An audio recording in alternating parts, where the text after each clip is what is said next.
సన్నిహితులు సిబ్బంది ఫోన్లను సైతం పోలీసులు ట్యాప్ చేసినట్లు సమాచారం. బండి సంజయ్ అనుచరుడు ప్రవీణ్ రావు ఫోన్ ట్యాప్ అయినట్లు సిట్ అధికారులు ధృవీకరించారు. ప్రవీణ్ రావుకు ఫోన్ చేసి ఈ విషయాన్ని తెలిపిన సిట్ అధికారులు నోటీసులు అందాక వివరణ ఇవ్వాలని సూచించారు. బండి సంజయ్ రాష్ట్ర అధ్యక్షుడిగా ఉన్న సమయంలో సంచలనం సృష్టించిన 317 GO 10th paper leakage Bhainsa అల్లర్ల సమయంలో ప్రవీణ్ రావు బండి సంజయ్ వెంటే ఉన్నారు.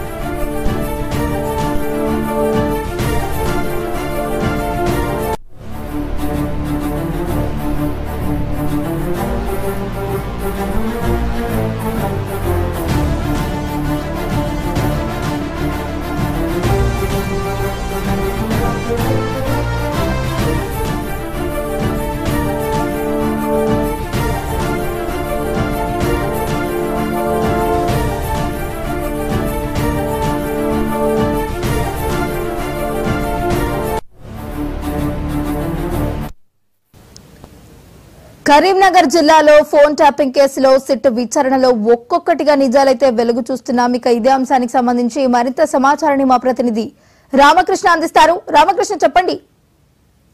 ఫోన్ ట్యాపింగ్ అంశంపై సిట్ అధికారుల దర్యాప్తు ప్రస్తుతానికైతే కరీంనగర్ వరకు చేరిందని చెప్పొచ్చు. కరీంనగర్ లో ఉన్నటువంటి Karimnagar parliament BJP incharge Boinpalli Praveen Kumar కు ఈ రోజు తెల్లవారుజామున సిట్ అధికారుల నుంచి ఒక ఫోన్ కాల్ వచ్చింది. ఏదైతే అతని ఫోన్ ట్యాపింగ్ జరిగింది, గత ప్రభుత్వంలో జరిగినటువంటి ఫోన్ వ్యవహారానికి సంబంధించినటువంటి అంశంలో ఫోన్ ట్యాపింగ్ జరిగింది, ఈ అంశంపై మీకు నోటీసులు ఇస్తాము, మీరు వచ్చి దీనికి సంబంధించి కూడా వాంగ్మూలం అని చెప్పేసి కూడా ఆయనకు ఫోన్ కాల్ రావడం జరిగింది. సో మరి త్వరలోనే ఆయన నోటీసులు అందుకున్నారు. ఆ తర్వాత మన ప్రవీణ్ కుమార్ కూడా ఈ విషయంపై సంప్రదించడం జరిగింది. నోటీస్ వచ్చిన తర్వాత స్పందిస్తాను, అదేవిధంగా ఒకవేళ నోటీస్ ఇచ్చినట్లయితే కనుక సిట్ అధికారుల ముందు కూడా హాజరై వాంగ్మూలం ఇస్తానని చెప్పి చెప్పడం జరిగింది. సో మొత్తంగా కొద్ది రోజుల క్రితమే ఏదైతే కేంద్ర సహాయ మంత్రి ఎంపీ బండి సంజయ్ కూడా ఇదే విషయం చెప్పడం జరిగింది. తనకు ఫోన్ ట్యాపింగ్ జరిగింది, తనతో పాటు బీఆర్ఎస్ ఎమ్మెల్యే అయినటువంటి హరీష్ రావు ఫోన్ కూడా ట్యాపింగ్ జరిగినటువంటి విషయాన్ని ఆయన హైదరాబాద్ లో మీడియా సమావేశంలో చెప్పడం జరిగింది. దాన్ని ధృవీకరించినట్లుగానే ఈ రోజు ఏదైతే బోయిన్పల్లి ప్రవీణ్ కుమార్ ఈయన బండి సంజయ్ ముఖ్య అనుచరుడు, పలు సందర్భాల్లో ఆయన బండి సంజయ్ వెంటే కరీంనగర్ వచ్చే సందర్భంలో బండి సంజయ్ వెంటే ఉంటారు. ఆయన ముఖ్య అనుచరుడు కొనసాగుతున్నటువంటి నేపథ్యంలో బండి సంజయ్ ఫోన్ కాకుండా ఎప్పుడు ఈయన ఫోన్ మాట్లాడుతున్నటువంటి ఒక ప్రచారం అయితే ఉంది. దానికి అనుగుణంగా ఆయన ఫోన్ ట్యాపింగ్ చేసినట్లయితే అనుమానిస్తున్నారు.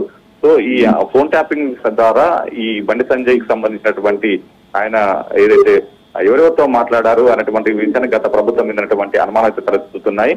గతంలో జరిగినటువంటి 317 జీవో కావచ్చు, 10th పరీక్షకు సంబంధించినటువంటి లీకేజ్ వ్యవహారం కావచ్చు, బైన్సాలకు సంబంధించినటువంటి అంశాల్లో బండి సంజయ్ పెద్ద ఎత్తున పోరాటం చేశారు. ఆ సందర్భంలో కూడా ప్రవీణ్ కుమార్ ఆయనంటే ఉన్నారు. ఆ సందర్భంలో ఫోన్ మాట్లాడినటువంటి అంశాలు ప్రభుత్వానికి తెలుసుకున్నటువంటి ఉద్దేశంతో ఇంటెలిజెన్స్ అధికారులు ఈ రకంగా ట్యాపింగ్ కు పాల్పడ్డారా, లేకపోతే ఆయన వ్యక్తిగత విషయాలను కూడా ఈ ఫోన్ ట్యాపింగ్ ద్వారా విన్నారనేటువంటి అంశాలు మాత్రం ఈ ఫోన్ ట్యాపింగ్ సంబంధించినటువంటి అంశంలో బోయిన్పల్లి ఇచ్చేటువంటి వాంగ్మూలం ద్వారా తెలియనుంది.